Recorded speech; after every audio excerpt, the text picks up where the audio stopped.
Welcome friends, Bhagyalakshmi இன்னைக்கு எபிசோடில் எழில்கிட்ட செலியன் போய் பேசுகிறாரு.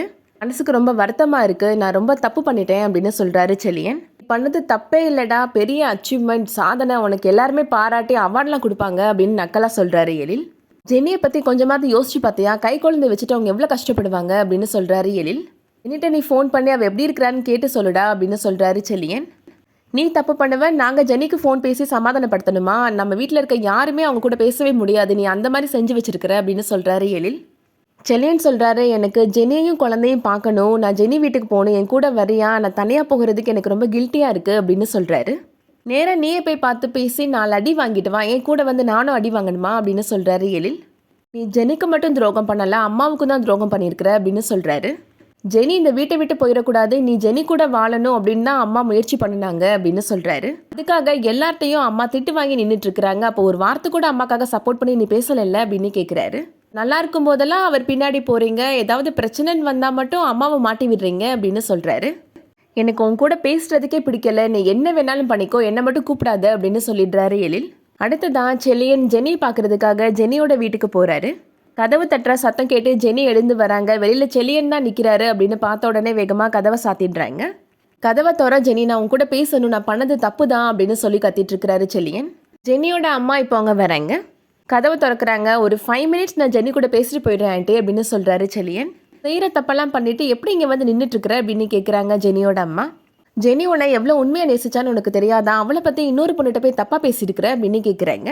ஜெனியை டைவர்ஸ் பண்ணிவிட்டு அந்த பொண்ணை கல்யாணம் பண்ணிக்கிறேன்னு ப்ராமிஸ் பண்ணியிருக்கிற அப்படின்னு சொல்கிறாங்க.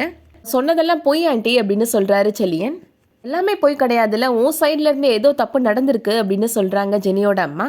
ஜெனிக்கும் உன் கூட பேசுகிறதுல விருப்பம் கிடையாது, அப்படியே அவள் பேசணும்னு ஆசைப்பட்டாலும் நான் அலோ பண்ண மாட்டேன் அப்படின்னு சொல்லிடுறாங்க. என் பொண்ணோட மன நிம்மதி தான் எனக்கு முக்கியம் அப்படின்னு சொல்லிட்டு கதவை அடிச்சிடுறாங்க. நான் ஒரு 5 மினிட்ஸ் பேசிட்டு போயிடுறேன் அப்படின்னு கதவை தட்டிகிட்டே நின்றுட்டுருக்கிறாரு செலியன். ஜெனியோட அம்மா இப்போது பாக்கியா மாமியாருக்கு கால் பண்ணுறாங்க. உங்கள் பேரே இங்கே வந்துட்டு தேவையில்லாமல் ஜெனி கூட பேசணும்னு பிரச்சனை பண்ணிகிட்ருக்கிறான் அப்படின்னு சொல்கிறாங்க.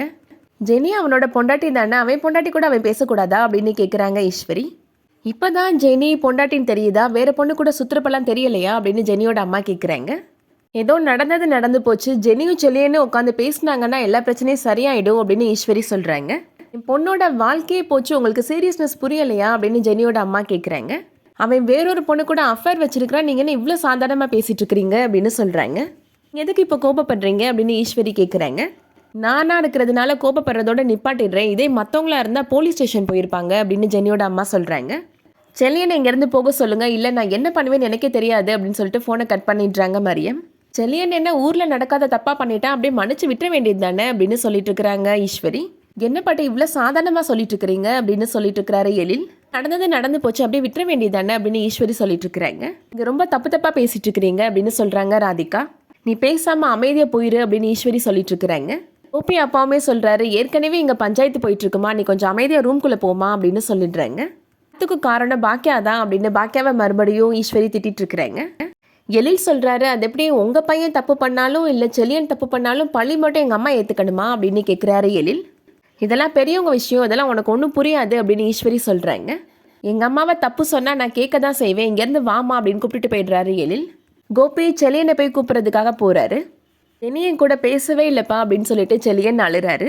நீ தப்பு பண்ணியிருக்கிற செலியா, அவளுக்கு கொஞ்சம் டைம் கூட யோசிக்கிறதுக்கு அப்படின்னு சொல்கிறாரு கோபி. செலினா எனக்கு ரொம்ப பிடிக்கும்பா அப்படின்னு சொல்கிறாரு செலியன்.